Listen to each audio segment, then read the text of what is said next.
અને પુત્રના આપઘાતનો મામલો. કડી નર્મદા કેનાલમાં કૂદી આત્મહત્યા કરી વ્યાજખોરોના ત્રાસથી આત્મહત્યા કરતા 10 સામે પોલીસે ગુનો દાખલ કર્યો છે. 15 દિવસ પૂર્વે કડીના નર્મદા કેનાલ અને બલાસર નર્મદા કેનાલમાંથી માતા પિતા અને તેના પુત્રની લાશ મળી આવતા સમગ્ર પંથકમાં ચકચાર મચી જવા પામ્યો હતો.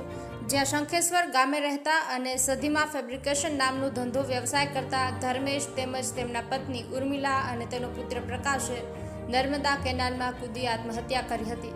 જેમાં 3ની લાશ મળતા પોલીસ દ્વારા 3ની લાશને કડીકુંડાળ સિવિલ હોસ્પિટલમાં ખસેડી પીએમ કરાવી આગળની કાર્યવાહી હાથ ધરી હતી. જ્યારે પોલીસ દ્વારા નર્મદા કેનાલના કિનારેથી ધર્મેશની ગાડી તેમજ તેનો મોબાઈલ અને એક સ્યુસાઇડ નોટ કબજે કરવામાં આવી હતી. જ્યાં મોબાઈલ ફોનમાંથી અને રેકોર્ડિંગ મળી આવ્યા હતા, જેમાં ધર્મેશને વ્યાજખોરો વારંવાર ધમકી આપતા હતા અને પૈસાની ઉઘરાણી કરતા હતા, જેવું ખુલવા પામ્યું હતું. જે બાદ પોલીસ દ્વારા આગળની કાર્યવાહી હાથ ધરવામાં આવી હતી. ધર્મેશ તેના પરિવાર સાથે આત્મહત્યા કરી જીવન ટૂંકાવી લેતા પરિવારમાં શોક પ્રસરી ગયો હતો. ધર્મેશ ખેતાભાઈ પંચાલ કે જેઓ એકના એક ખેડૂતભાઈના પુત્ર હતા અને તેઓએ થોડાક વર્ષો અગાઉ ઉર્મિલા સાથે પ્રેમ લગ્ન કરી શંખેશ્વર ગામે ફેબ્રિકેશનનો ધંધો વ્યવસાય કરી રહ્યા હતા.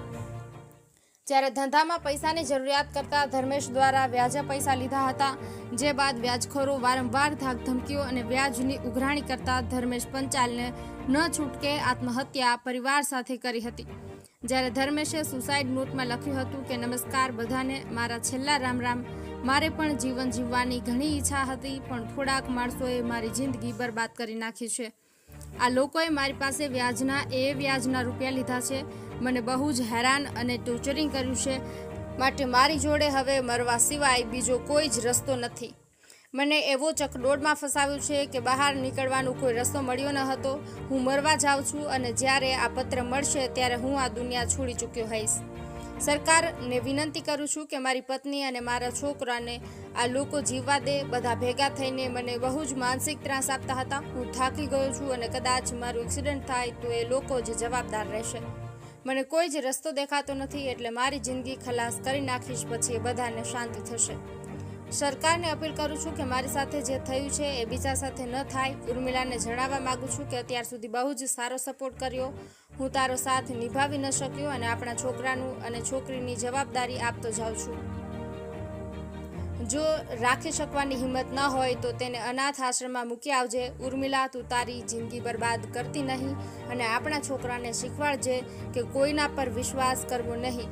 મને ગયા પછી તને બધા લોકો હેરાન કરવા આવે તો પોલીસ સ્ટેશન ખાતે પહોંચી બધાના નામ આપી દેજે. હું તને અડધી રસ્તે મૂકીને જાઉં છું. મને માફ કરજે.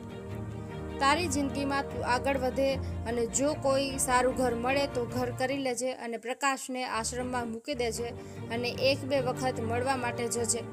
તમને મૂકીને એકલો જવાની ઈચ્છા તો નથી, પરંતુ મારી મજબૂરી છે. હું શું કારણે તમારો જીવ લઉં? મારો જીવ ચાલતો નથી આ લખતા અને મને બહુ જ ખોટું લાગે છે.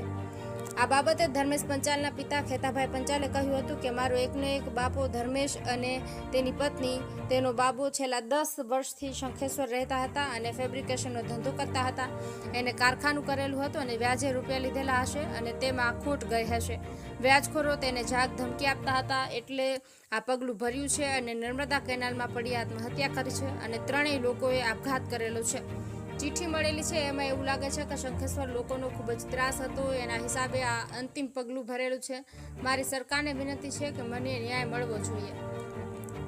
જેવું લખેલી સુસાઇડ નોટ પોલીસ દ્વારા કબજે કરવામાં આવેલી હતી, તેમજ ધર્મેશનો ફોન પણ પોલીસને આજે લાગતા અંદરથી રેકોર્ડિંગ મળી આવ્યા હતા. જે બાદ કડી પોલીસ અને ધર્મેશના પિતા શંખેશ્વર આવેલી ધર્મેશની ફેબ્રિકેશનની દુકાન ખાતે પહોંચ્યા હતા. જ્યાં દુકાનની અંદર તપાસ કરતા ધર્મેશે અગાઉ પણ આત્મહત્યા કરવાનો વિચાર કર્યો હોવાનું ખુલવા પામ્યું હતું. જ્યાં દુકાનમાંથી 3 ડાયરીઓ મળી હતી, જેમાં ધર્મેશે ઉલ્લેખ કર્યો છે કે જીવન જીવવાની ઈચ્છા હતી, પરંતુ કેટલાય લોકોએ મારી જિંદગી બરબાદ કરી નાખ્યું છે. મને ખૂબ જ હેરાન કરે છે અને લોકોના ત્રાસથી હું જીવન ટૂંકું કરું છું, જેના કારણે મારે આ અંતિમ પગલું ભરવું પડ્યું છે. લિખિતન ધર્મેશ. જેમાં હેમુજી, મેરાભાઈ ભરવાડ, ગંભીરદાન, અંકિત, ધીરુકાકા અને મહેશ તેઓના નામ લખેલા હતા. તેમજ તેઓને વ્યાજ સહિત અલગ અલગ રકમ ચૂકવેલી હોવાનું જોવા મળ્યું હતું. હેમુજીને 1,84,000, મેરાભાઈ ભરવાડને 4,80,000, ગંભીરદાનને 20,000, અંકિતને 7,96,000, મહેશભાઈને 57,000, ધીરુકાકાને 70,000 પૈસા ધર્મેશે આપેલા હોવાનો ખુલાસો કરવામાં આવ્યો હતો. જે બાદ પોલીસ દ્વારા પરિવારની હાજરીમાં ત્રણેય ડાયરીઓ કબજે કરી હતી તેમજ પોલીસ દ્વારા ધર્મેશની દુકાને અંગે તપાસ કરવામાં આવેલી હતી, જ્યાં કડી પોલીસ તેમજ પરિવારને માલુમ પડ્યું હતું કે ધર્મેશે તેની પત્ની ઉર્મિલાના નામે દુકાનની ખરીદી કરી હતી, જે દુકાન ગંભીરદાદાને લખાવી દીધેલી છે, જ્યાં 8 લાખ ધર્મેશને 3% વ્યાજે આપેલા હતા. સિક્યુરિટી પેટે ગંભીરદાને ધર્મેશ અને તેની પત્ની પાસેથી લોટરી કરી લખાવી લીધેલી હતી, જ્યાં ધર્મેશ દર મહિને ગંભીરદાનને 75,000 વ્યાજની ચૂકવણી કરતો હતો અને અત્યાર સુધી 5 લાખ રૂપિયા જેટલું ગંભીરદાનને ધર્મેશે વ્યાજની ચૂકવણી કરી હતી. જ્યાં પોલીસ દ્વારા તપાસ કરતા મોબાઈલ ફોનની તપાસ કરવામાં આવી હતી, જેમાં પૈસાની કેટલીક લોકો ઉઘરાણી કરતા હોવાનું ખુલવા પામ્યું હતું, જેમાં પોલીસ દ્વારા મોબાઈલ ફોનમાંથી બેંકનું સ્ટેટમેન્ટની તપાસ કરવામાં આવી હતી, જેમાં ધર્મેશે ઓનલાઈન હેમુજીને 1,97,000, ગંભીરદાનને 2,21,000, અંકિતને 3,05,600, મેરાભાઈ ભરવાડને 52,000, જયદીપ સોનીને 4,50,000 ઓનલાઈન પૈસા ટ્રાન્સફર કર્યા હોવાનું પણ ખુલવા પામ્યું હતું, જ્યાં વોટ્સઅપ ચેટમાં વારંવાર રાઘવદાન ગઢવી પૈસાની માગણી કરતો હોવાનું ખુલ્યું હતું. જ્યાં ઓનલાઈન ગરમી છે, રાઘવદાનને ઓનલાઈન પૈસા ટ્રાન્સફર કર્યા હતા.